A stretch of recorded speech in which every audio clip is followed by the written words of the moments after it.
Welcome to the Learning Pines YouTube. We hope this video helps. You'll start inside Outlook. Sign in and open the specific email, calendar event, or contact you want to share.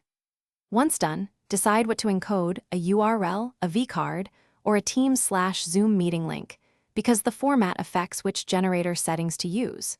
Make sure you have the accurate destination text copied to your clipboard and confirm access to attachments if needed. This reduces errors when you later paste into the QR generator. Now move to generate the QR.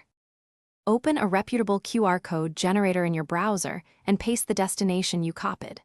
Next, select the content type.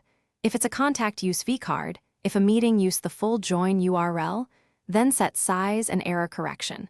Higher correction helps when printing or resizing. Download the image as PNG or SVG. In Outlook, insert that image into the message body or event description, position it where recipients will notice it, and include concise alt text.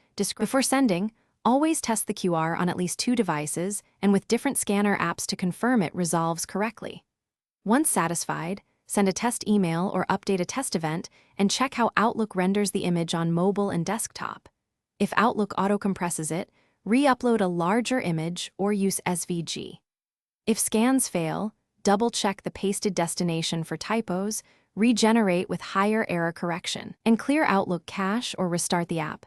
That often fixes display issues.